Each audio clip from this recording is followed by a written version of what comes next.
Industry and Textiles by Adaugo Njako, Jerry Yang, and Chinedu Yang. Prior to 1800, many industries were cottage industries. Often artisans dominated the economy, and trade was often conducted through barter. There were two causes of change. First was the European demand for cotton. Because cotton was more comfortable to wear over silk, Europeans preferred to buy cotton clothes rather than silk clothes. Second, many important farm inventions increased farm production. There are three key important people who defined this change. Eli Whitney created the idea of interchangeable parts. Samuel Slater brought how to build factories over from Europe to the United States, and Francis Cabot Lowell conceived of the idea that in factories could be shared investments, decreasing the risk to all investors.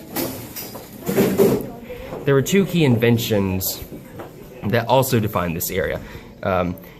Eli Whitney created the cotton gin, which increased the efficiency of cotton production, and Francis Cabot Lowell conceived of the idea that factories could be run by a single young woman who would work for money.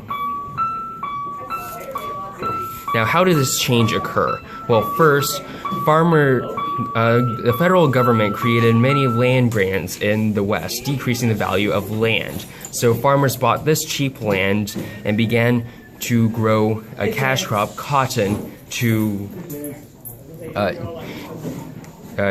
produce to make money. Cotton was very profitable at the time, and they all moved to the cotton belt. The effects of this change were significant, primarily in the realm of economic integration. These effects were both positive and negative. On the positive side, the South and the North were much more interconnected economically and through infrastructure. Second, however, on the negative side, because of this economic integration, people, if one part of the economy fell, so did the others.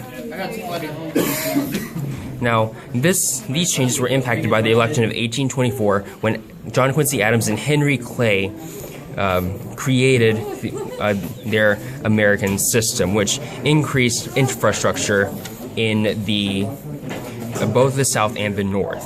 Now, this meant that cotton could get to factories faster, and they could produce more cotton to meet the demand of the Europeans.